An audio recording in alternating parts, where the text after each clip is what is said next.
Ito yung nasa TikTok, yung mga nasa Reels. Makakatulong daw pampatulog sa baby. Yan.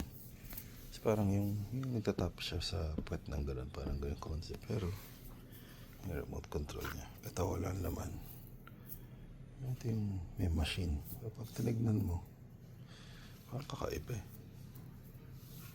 Tingnan natin. Yan siya. Isang daliri lang pala yung gawagalaw. Yan, tapos ito po yung minsan mo yan. Tapos,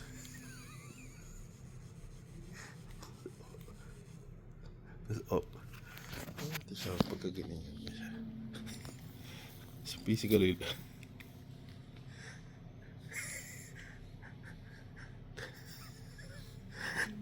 lalagay mo sa puwet ng lalagay mo sa puwet ng baby, tapos pindutin mo. Ay, ayaw. Ayun na.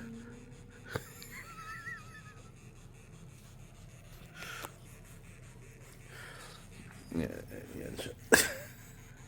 Ayan na siya. So, yan.